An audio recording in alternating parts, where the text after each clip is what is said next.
Before I start, Madam Chairman, I'm going to send up some information. I'm actually going to send up Kim Gregory's statement because I did receive it today. She is a FedEx driver, so we've been trying to reach out to her, so I'm kind of glad she's here today. She'll give you a little bit more insight. She was there and present. I do have pictures of her wounds just so you can see it, and I do have a picture of Lola, who is still here in our care and custody. Do you mind if we could see this, please? If you like, I'll continue. Please. On June 18, 2015, Animal Control received a bite report that Rosalind Gregory of 1907 Rolling Glen Road in Catonsville was bitten by a dog at 1305 Murray Road in Odenton, Maryland 21228. On June 19, 2015, victim Rosalind Gregory came into Animal Control, met with me. She advised that she works for FedEx and she was delivering a letter to the home when she was bitten, and she advised that she had 4 sutures in her forearm. I observed her arm bandaged up. She did take the bandage off, and I observed two wounds and took photographs of her wounds. She then explained that she was delivering a letter to the property owner. She advised that she went up to the house, that the dog was on a tether on the porch, and a man was sitting on the porch, in which she assumed was the dog owner. She advised that she asked if the dog would bite him, and the man said no. She then proceeded to walk up, and the dog came down. She started to hand the letter up to the man, and the dog grabbed her arm. On June 19, 2015, I spoke to the owner, Mr. Neal. He advised that this was the first that he heard about the incident. I explained that it was the FedEx driver delivering a letter. He advised that he did get his letter, but he was not home when this occurred, and he seemed to be very upset. He then advised that it was Lou McNamara, whom is a mentally challenged adult, that was at home. He advised that he was not here, he was not told by Mr. McNamara either that the incident took place. I explained the quarantine to him and that the dog had to be brought under public safety to Animal Control. Mr. Neal understood. He advised that he would get him in on Saturday due to his job near DC. Mr. Neal called on June 22, 2015, advised that he could get his dog Lola, advised that he could get his dog Lola in he couldn't get her in due to his work, I'm sorry. I advised that we would have to make arrangements for this dog to come in.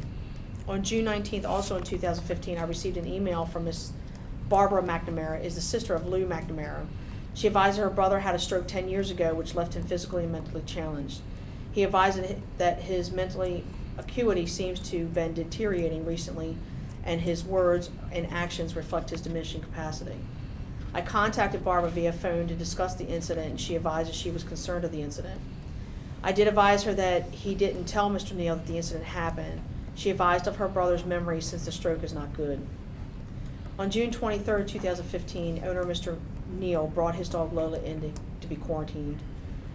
Due to the severity of the bite and the means to protect the public, Animal Control is issuing a dangerous order under accordance with the Anne Arundel County Code 124402 under Public Safety and Criminal Law, Article 10, Section 619 of state law, which defines dangerous animals. Animal Control also issued that in means of to protect also Mr. Neal and the dog from further incidences in case the dog is ever placed in that predicament again. And Mrs. Gregory is here. She can testify when she was delivering the letter.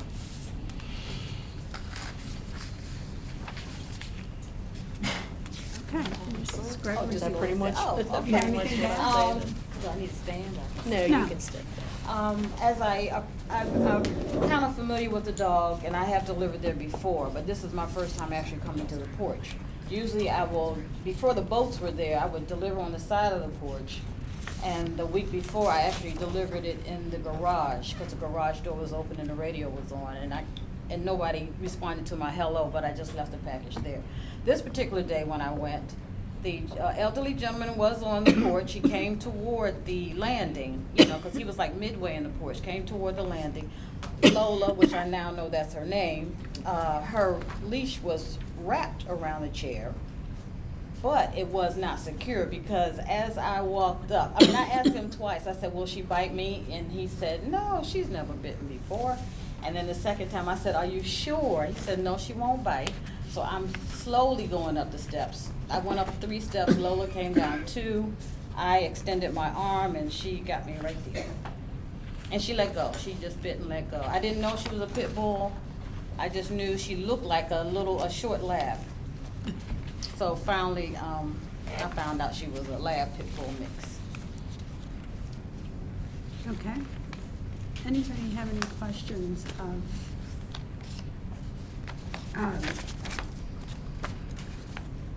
Ms. Gregory or the officer before we? Ms. Gregory, did the dog growl or do She's anything a barker. aggressive? Okay. She does bark constantly. So she was barking and he was reassuring you, oh, don't worry, she's Yeah. she's never bitten. But you know what, actually, because I kept looking at her, I think at that particular time she had stopped barking. That's why I felt a little, and then with the leash wrapped around the chair, I kind of felt that, okay, maybe she is secure. But that leash let loose and she can't, because that leash does come all the way pretty much down to the bottom. That's why I've never come to the steps, because that leash is a long leash. But she can't go around the side of the porch, so.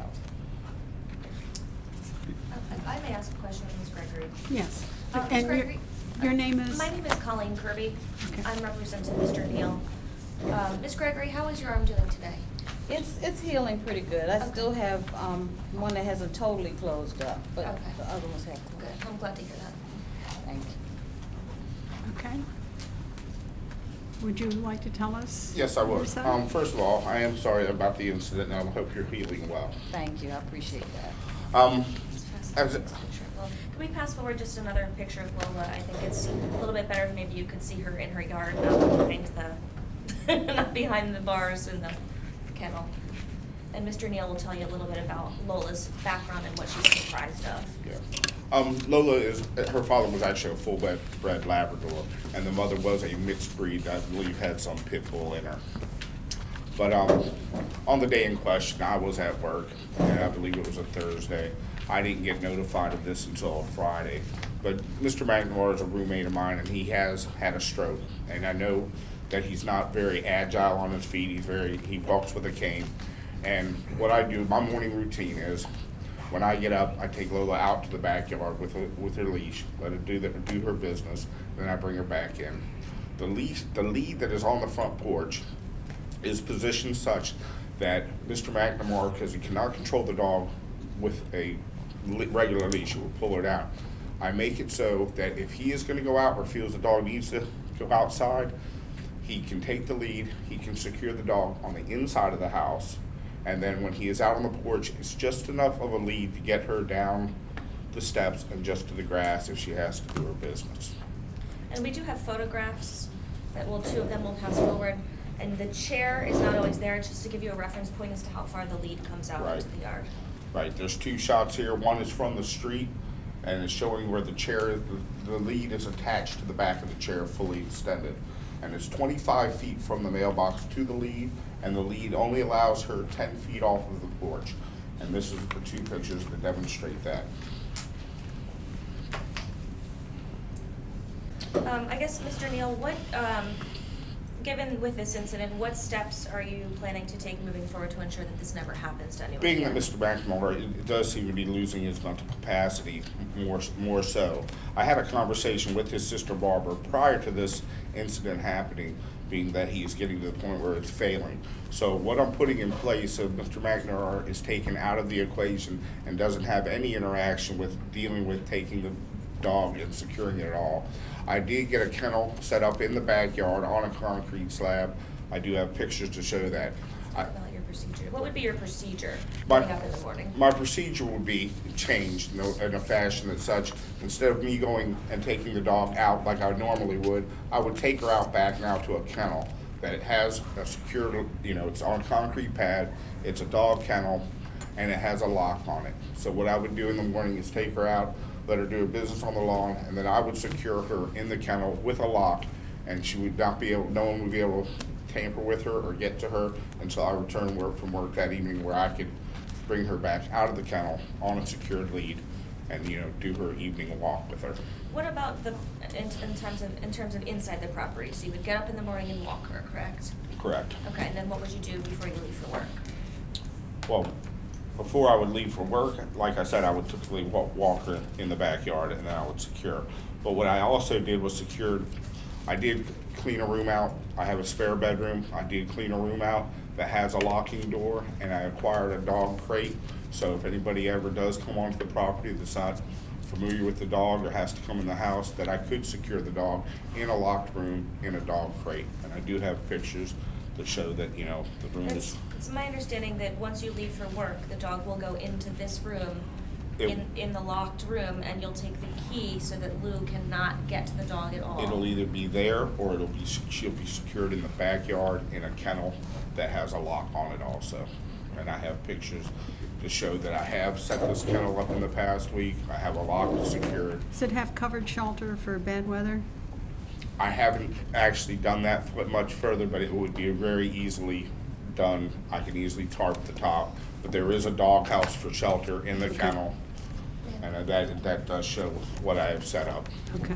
I believe that what Mr. Neal has told me in the past is that the idea is that when he leaves for work, he'll walk the dog, come back, put the dog in the empty room with the kennel, and lock that door and take the key. That way the dog is inside, in the home, in a locked room, in a kennel, so that Lou can't have any access to the No dog while access. he's at work. Then when he comes home, he'll obviously unlock the door, bring the dog out, and walk the dog on a standard 6-foot leash that he has, and then keep the dog inside the property. He does have the exterior kennel that he's trying to set up, just in an attempt to comply with this order. Okay. But that outside kennel, I think, would be a last resort. He'd like to keep the dog inside on the property, and then all walks would be by him on a 6-foot leash. Okay. Yeah, is that correct, Mr. Neal? Yes. So the nature of your appeal is that you would like us to remove the outside kennel enclosure or fence area requirement? Well, we're asking for it to be reduced to a warning. Has there been Okay. any previous incidents? No, there's been no other previous incidences. She's never acted in aggression. She is a barking dog. You know, if you knock on the door, the dog will bark. You know, I've never seen any interaction with any delivery people due to I'm at work during those hours, nor has Mr. McNamara ever told me of any type of incident, because other letters have shown up without incident to the house, and this is the first time. And like I said, I don't think it was acting in a negligent form. I made sure that the lead is secure, as you can tell by the pictures. It's secured to the porch. It's just enough lead to get her out into the grass. And, you know, like I said, it's made it so Mr. McNamara can secure the dog inside the house before she even gets out onto the porch. Mr. Neal, will that lead be in place at all anymore No, moving that forward? lead will be removed from the porch, and, you know, in future, like I said, it's gonna be using the room, the crate, and possibly the kennel in the back, you know, if you see the pictures that I've set up. I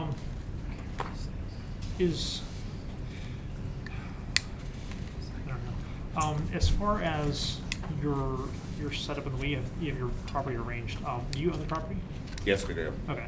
Do you have no trespassing signs or beware of dogs? No, but I will definitely comply with any of that, you know, if need be. You know, like I said, I've never had a situation before with this. She's never acted like that, so in the future, you know, so if that's something that, you know, that needs to be, I will put that on the property and, you know, make that noted to the public. In the event that we cannot agree to reduce the order to a warning letter, what portions of the notice do you find especially difficult to comply with? One would be keeping her muzzled when I'm out in public with her. That would be one. And the kennel, like I said, the kennel that I do obtain, it doesn't actually have a chain link roof. I believe the order says it has to be on a concrete pad or it has to be chain linked on all sides. This is a typical dog kennel that you would purchase. Most dog kennels do not have a chain link top. So I'd be asking if that could be reduced to, It's fairly easy to put chain link on top. if need be, then I would go ahead and do the modification required, but I was hoping to, you know, your leniency to reduce this back to a warning, since she really wasn't roaming free at the time. It was on a leash, and, you know, the delivery person obviously had delivered there before, and Do you often take Lola out amongst people walking dogs? yes, she's, like I said, she's a very loving dog. Never have I had a situation. But I mean, like, you know, what are your usual activities? Do you usually take her out to, you know, go to community groups or to church or, you know, something like that? I mean, does she have a lot of that kind of I'm public more of interaction? I'll say I'm more of an outdoor guy, you know, so like if I take Lola out, it'll be like down to the Tucson River to where we can run and frolic a little bit in the water and play like that, you know. But you have interaction with other people that are doing the same thing and sharing, you know, the spots. But, you know, other than that, you know, I'm at the end of a bike trail there, and it's that community. There's not very many houses on my street, so a lot of people will do the walk around, you know, and they come through with other dogs, and at times I'll walk along with them, you know. Do you just ever make take it- her to dog parks? I haven't had the opportunity to. I've been wanting to, but, you know, most So of the time. she's not usually in crowded, No, I've- populated areas? No, I've actually had, because my vet is literally 500 yards from the house, and they're the workers from the facility that use the dumpster that's almost right at the edge of my property. And they've met my dog, and they know the dog from being there. And I've actually had one of their people one time say, "Can I come take your dog and have a play date with my dog?" And I was like, "Okay, give me your address so I know she comes back." But, you know, they have done things like that, you know, and taken my dog and returned her back. Now, would you do that again in the future? With this situation, I would be a little more hesitant now, you know, just because of what happened. I'd be more nervous that I wouldn't want it to ever happen again, you know. But like I said, the person that did take the dog at the time said, you know, she really had more separation and anxiety from you than anything. But she didn't show any aggression. She played with the other dog and hung out with them. Okay. So the top to the kennel and the muzzle, your two main sticking Right, points. I mean, the other thing is we would just be asking for some consideration. I mean, once you have a dangerous order in place, I don't know, I think that's, you know, this was a one-time isolated incident. He's taking it very seriously. He's taking all the proper measures, removing the lead, taking Lou out of the equation, having the dog locked and secured when he's at work. You know, he'll be walking the dog on the standard 6-foot leash. That, you know, I think that to go as far as not only bypassing the warning, bypassing the potentially dangerous, and going right to the extreme, because frankly, dangerous is as extreme as it gets in terms of how you label the dogs. I think that's another concern, that this was a one-time isolated incident. Thank God the injury wasn't any worse than it was. You know, this wasn't a mauling kind of situation. This was a bite and release, and we're very grateful that the victim was not any injured further. You know, that this is, like, how long have you owned the dog? I've had her since she was a puppy, which has been 4.5 years So, I now. mean, in 4.5 years, there's never been an incident like that. But I think that Mr. Neal is now realizing that you never know. You never Right, know you what don't your know. dog's gonna do in a given circumstance. And I think he's becoming, taking all of the right steps to make sure that he is the one who's in control of the dog, that the dog will be on a 6-foot leash, it will not be out when he's not home. That lead that allowed her to roam off the front porch is gone. And he's doing everything he possibly can to comply. I mean, this is his pet. He went to visit her and said she's just laying there in her crate, not barking, not jumping. I mean, you know, he really wants his pet back, and he wants to make sure that in getting his pet back, he takes all the possible steps to make sure that no one ever comes on his property and is bitten again. And I think you can see from the pictures, all of this stuff are things that he's done in the past, week or Yeah, past last week? week. Just to try to make sure, I mean, he's taking this very seriously. And in fact, if I can pass forward one more picture, and you can explain what this was. Right, and actually, just prior to this, being that I wanted to keep the dog like in the backyard, I just acquired a 4-foot fence, and I was just getting in the process, because some of the letters that they're delivering to me is I'm in a home modification loan, so things are really tight right at the moment. So I try to do these things, and that's part of the agreement here. Is I know there's a $250 registration fee that has to be obtained, and financially things are really strapping right now. But what I did do is, prior to the situation, I just acquired this fencing. So I was in the process of putting a 4-foot high fence around the property in the backyard, so I can actually let her off her leash and let her run a little bit. You know, but like I said, right now there is a kennel in place. I did acquire the fence. It is not installed yet, but But I with believe your one leniency, of the reasons he didn't apply it, it didn't bother installing it, is that it doesn't meet the it requirements. does not of meet the- the requirements. But it's, you know, like I said, it would be a 4-foot high picket fence and would be adequate to maintain any type of dog in a normal situation. Has the dog had any training other than? No, but after this situation, I would like to see that the dog does get some more formal training. And what do you have in mind for that? I'm not that versed in it, so I would have to look for a personal trainer to help me through the Exactly, process. not PetSmart or Petco? No, this would No, be. there's in some places I can give him. I trained my dog with Karen Decker at Pups Dog Obedience, which was fantastic. Right. I can give him that information. Yes, and that's what I would definitely like to put in place. Okay. I have one question. Mr. Neal, I don't understand this apparatus, is this a plastic chair? That chair is just referenced to show you how far the lead, because I couldn't just lay it on the ground. It's 'cause attached to the ceiling. Yeah, it's Okay. the lead is actually attached to the ceiling, and then the bottom, where the hook is, I hooked to the plastic chair, just to give you a reference of how far that chair is, literally as far as that dog would be able to come off the porch. Right. It's just enough to get her in the grass. The chair is just there as to hold the lead, because if I would just let it go, it would go back, and it would look like she can't barely get It off was the just steps. for purposes of the photograph. Just off the photograph. But that leads All no right, longer, thank you. that leads no longer in play. Yeah, that will be no longer. And you can't use these, right? No. Well, no, it can't. Well, I if- mean, with your permission, he would No. like to be able to put it up, but if it doesn't meet the 6-foot requirement, so he's kind of scratched that idea. No.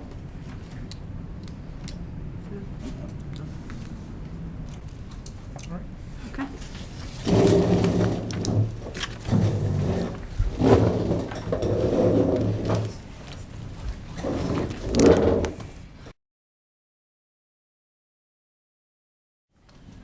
Okay, Mr. Neal.